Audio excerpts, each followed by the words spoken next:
Satu hal penting yang harus kita bahas kali ini adalah tentang tipe file. Dan ini buat saya adalah wajib dikuasai, wajib diketahui oleh siapapun yang menggunakan komputer. Karena seseorang yang berkomputer pasti akan bersinggungan dengan yang namanya file. Oke, sebuah contoh misalnya Anda membuat sebuah dokumen dengan MS Word. Dengan MS Word, Anda membuat sebuah dokumen. Tentunya ketika Anda menyimpan hasil kerja Anda, pasti di situ Anda diminta memberikan nama dan secara default dia memberikan eksistensi dengan eksistensi doc. Ini berlaku pada Microsoft Word versi 2003 ke bawah. Sedangkan yang 2003 ke atas, 2007, eksistensinya adalah .xdoc. Nah, namun bagaimana pada sisi-sisi yang lain? Banyak sekali tipe-tipe file yang ada. Dan tipe file ini sangat tergantung sekali terhadap siapa yang membuatnya.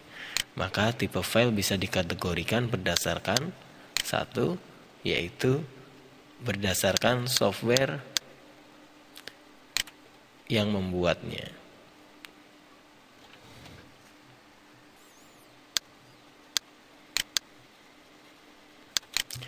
Oke.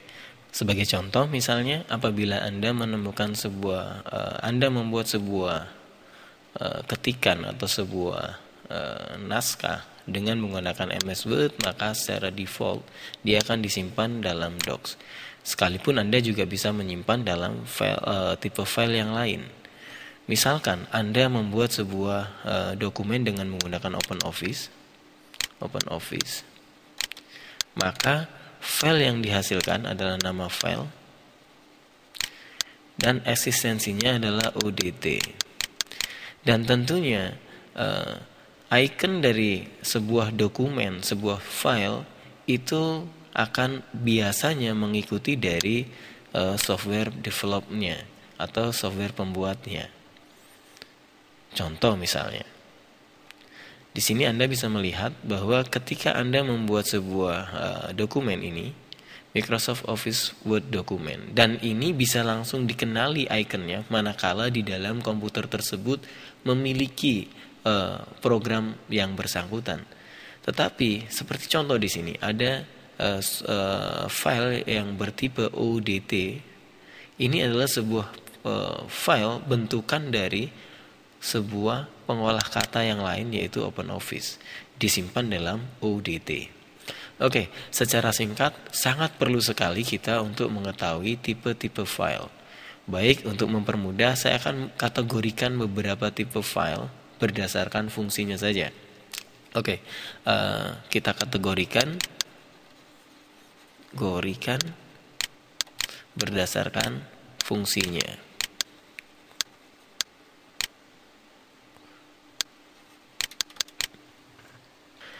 Karena kalau kita kategorikan berdasarkan software developnya, maka akan sangat banyak. Oke, untuk mempermudah di dalam komputer tentunya ada yang disebut berkaitan dengan audio, akan berkaitan dengan video, akan juga berkaitan dengan gambar. Kemudian ada dokumen, urusan kantor atau office. Kemudian ada juga berkaitan dengan kompresi, sebuah file-file yang menunjukkan dia merupakan sebuah hasil kompresi. Oke, kemudian juga ada image, merupakan sebuah software untuk menjadikan sebuah CD menjadi satu file di dalam hard disk, yang akan kita bahas lebih detail nanti di dalam materi bagaimana membuat sebuah burning, melakukan pembakaran terhadap CD. Oke, setidaknya ada beberapa tipe ini. Satu lagi di sini ada yang berkaitan dengan sistem atau program. Oke. Nah, minimal kategori-kategori ini kita pahami. Kita tahu, oh kalau ini contohnya apa saja. Oke, sekarang saya akan coba buka di sini. Misalnya berkaitan dengan audio. Audio di sini, kalau di dalam Windows Vista, maka akan Anda temukan seperti ini langsung. Dia akan diberikan icon seperti ini. Entah itu dia formatnya adalah MP3 ataupun yang lainnya. Oke, untuk lebih jelasnya saya coba hapus dulu di sini.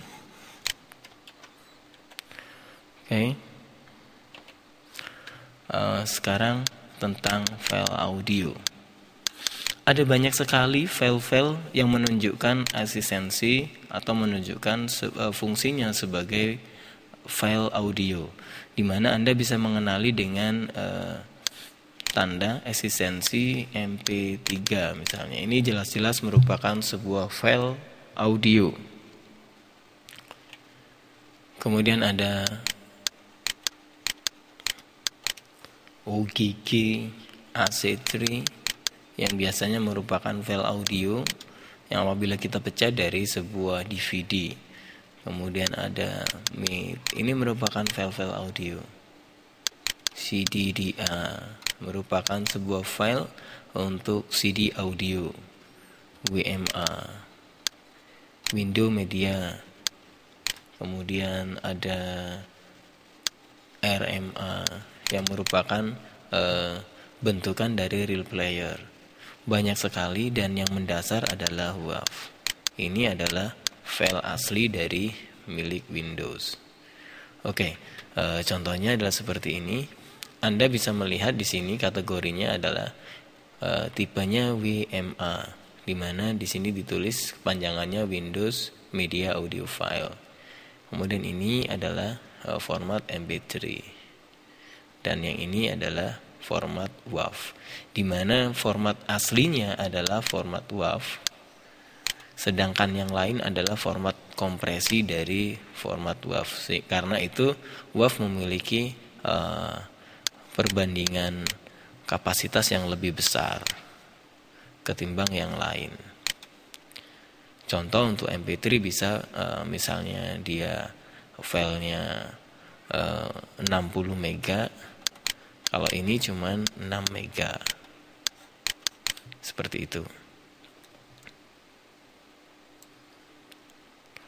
Dan apabila di dalamnya sudah terdapat, maka kita tinggal double klik saja untuk melakukan eksekusi. Seperti ini. Misalnya ini, langsung saja double klik. Ada hal-hal yang dia tidak bisa lakukan. Ini filenya rusak. Misalnya ini.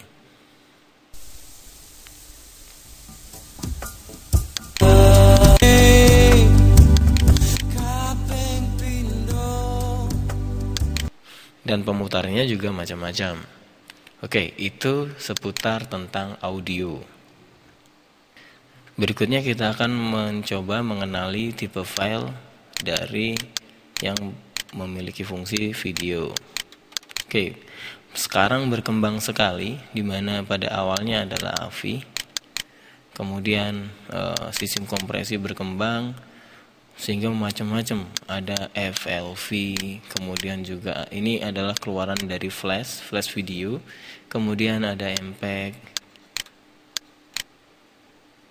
ya, MPEG. Ini pun ada 1 sampai 4. Kemudian ada juga file dengan tipe 3GP yang populer diambil dari kameranya HP. Dan ada MOV. MOV ini merupakan eksistensi yang diambil dari milik Macintosh, yang pada awalnya hanya bisa dimainkan di dalam player QuickTime. Tetapi dengan adanya sistem codec yang berkembang, maka dengan satu player yang memiliki kemampuan support terhadap semua codec, maka dia akan mampu untuk membuka semua jenis file-file ini. Ada kemudian MKV, sistem kompresi yang dikembangkan dari real player, di mana dia mampu melakukan kompresi yang luar biasa sebuah DVD dengan kapasitas 4,7 bisa dikompres menjadi cuman 3 mega. Dan itu dengan kualitas yang bagus. Ada DAT yang bisa Anda lihat di dalam folder MPEG kalau Anda memiliki sebuah VCD. Dia formatnya adalah DAT. Kemudian ada VOB ya. Ini juga sebuah video yang bisa Anda langsung double klik ketika di dalamnya sudah terdapat player DVD atau DVD player di dalam komputer Anda. Oke. Sebagai contoh di sini saya memiliki beberapa tipe file untuk video. Di sini AVI, walaupun ada beberapa AVI di sini support kodeknya terhadap div itu berbeda-beda, sehingga akan menghasilkan hasil yang berbeda-beda juga. Di sini ada format 3GP di sini. Saya coba. Untuk HP ini kecil sekali di sini. Saya coba besarkan. Oke. Dan apabila Anda sudah menginstal Khaled Codec, maka semuanya baik berformat FLV, flash video file, MP4, itu semuanya bisa Anda buka di sini. Saya belum tambahkan di sini. Ada MP4, MP4. Ini yang sangat populer dengan portable. Oke, contohnya di sini. Nah, Anda bisa mengenali langsung. Misalnya Anda memiliki file-file. Anda memiliki file-file, oh ini titik AVI, berarti eksistensinya adalah AVI. Pastikan bahwa itu adalah file video. Oke. Ini adalah sebuah hasil Reaper dari DVD yang formatnya adalah VOB menjadi AVI dengan kualitas yang masih sama besar resolusinya. Oke. MP4 juga kita bisa lihat di sini. Langsung saja double klik.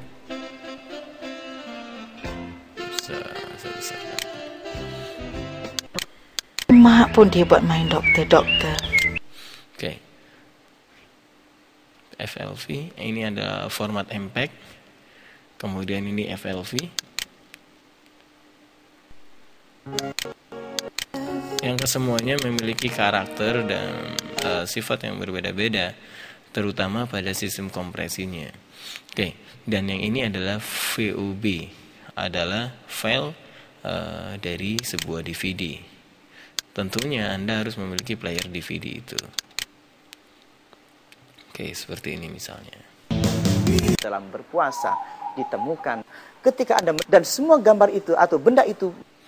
Oke, itu semua tentang file video. Jadi ketika Anda menemukan sebuah file, misalnya bla bla bla.avi, maka dia merupakan sebuah file yang memiliki kategori video.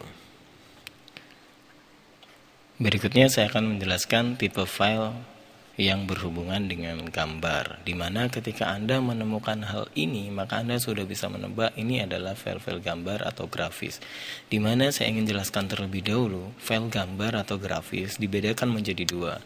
Yang pertama adalah gambar yang dibentuk dari kumpulan titik-titik atau raster, biasanya disebut dengan bitmap.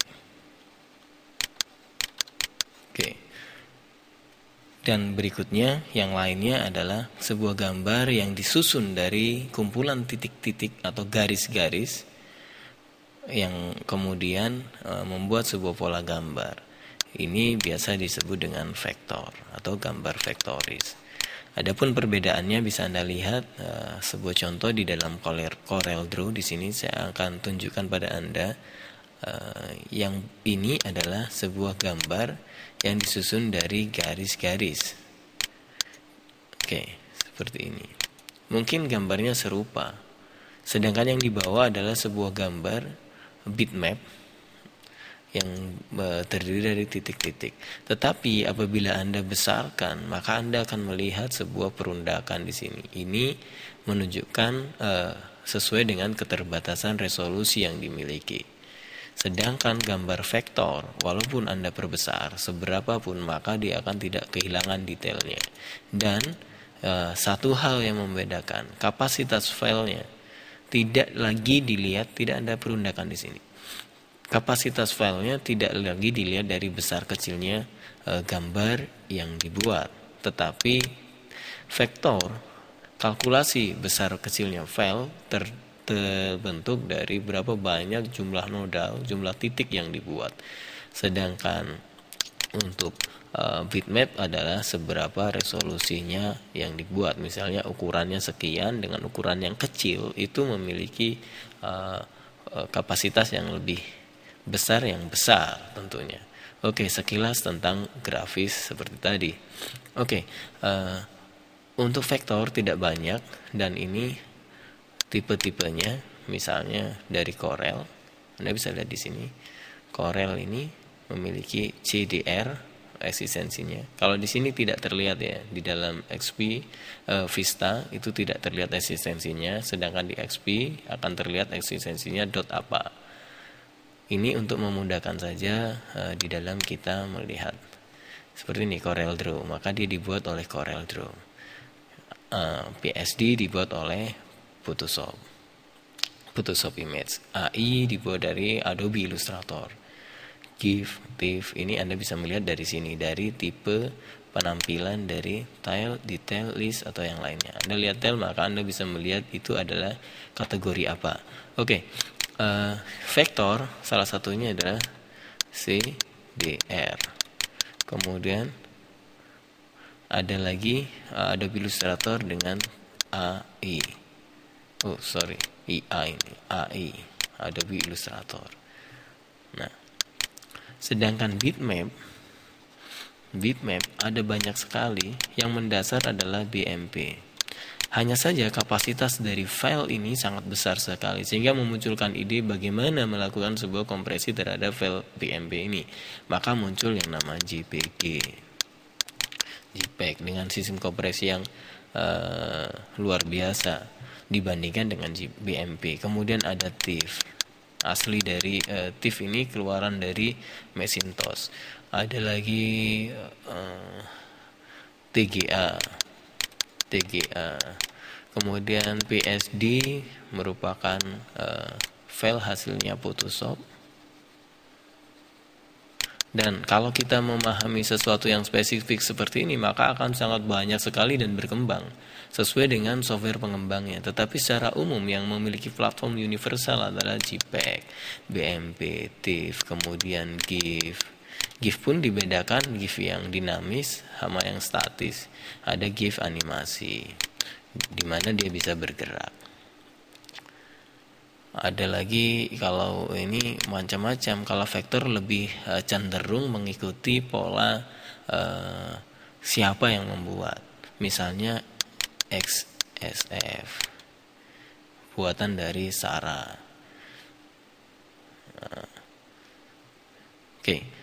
Secara umum seperti ini Anda bisa melihat dari sini.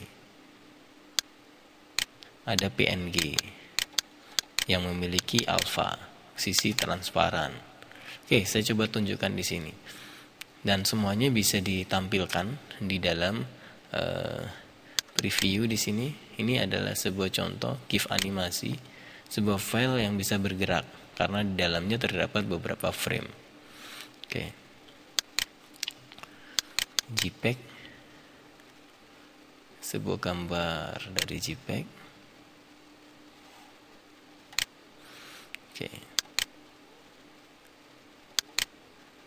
Ini PNG tadi.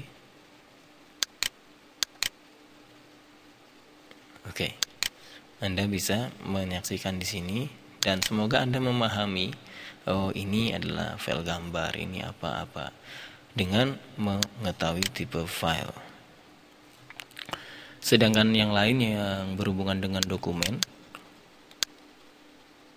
Anda bisa melihat berhubungan dengan teks, misalnya RTF, Rich Text Format, memiliki platform universal yang bisa Anda buka dimanapun. Kemudian ada doc yang kini berkembang menjadi Xdoc. Kemudian ada ODT, kemudian ada banyak sekali, seperti misalnya Excel, XLS ya,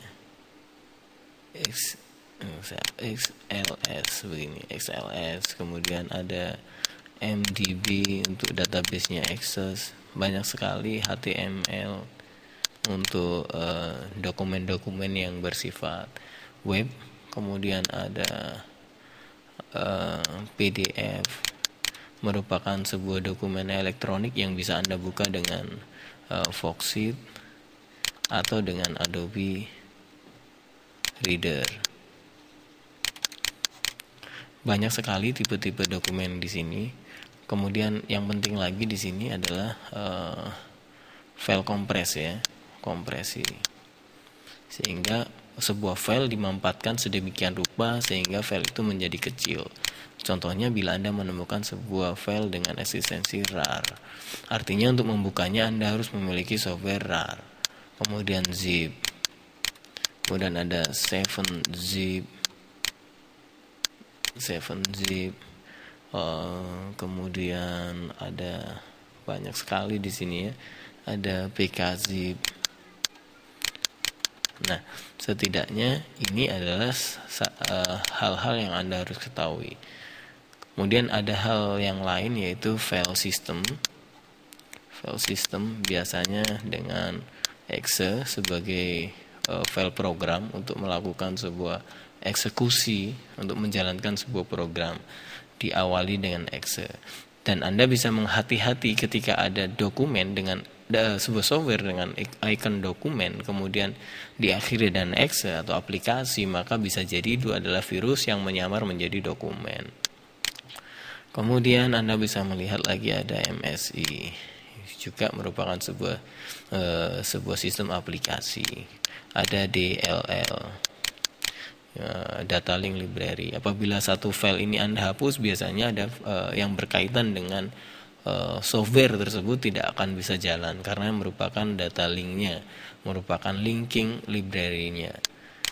Dan ada OCE, ada CAP yang merupakan sebuah sistem kompresi yang untuk include di dalam sebuah program biasanya. Nah, ada lagi image. Di sini bukan sebuah gambar, tetapi sebuah file. Manakala Anda memiliki sebuah CD, Anda masukkan ke dalam komputer Anda. Sini. Nah, Anda bisa simpan seluruh CD ini dalam bentuk image, dalam bentuk satu file yang istilahnya dikenal dengan image.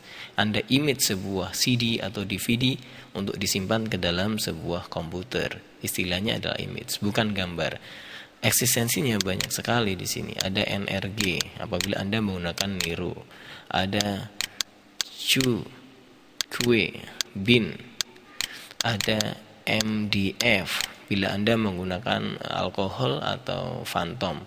Ada CCD bila Anda menggunakan clone.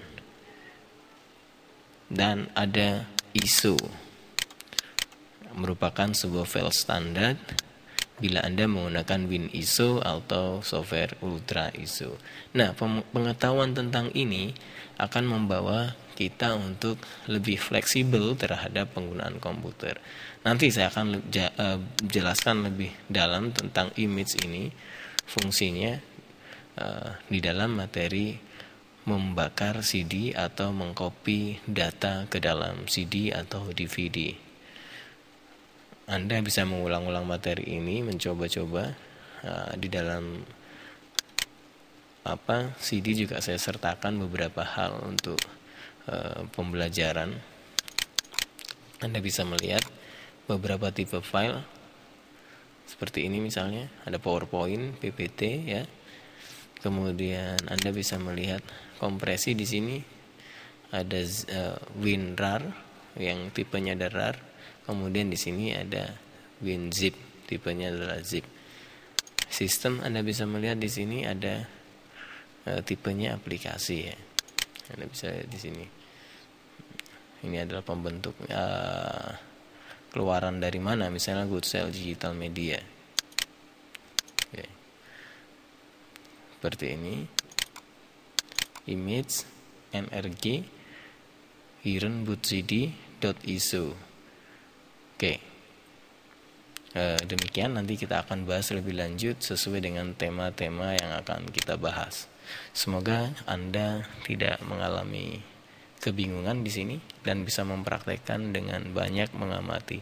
Dan saya kira dengan memahami ini Anda akan sangat mudah mengenali sebuah file.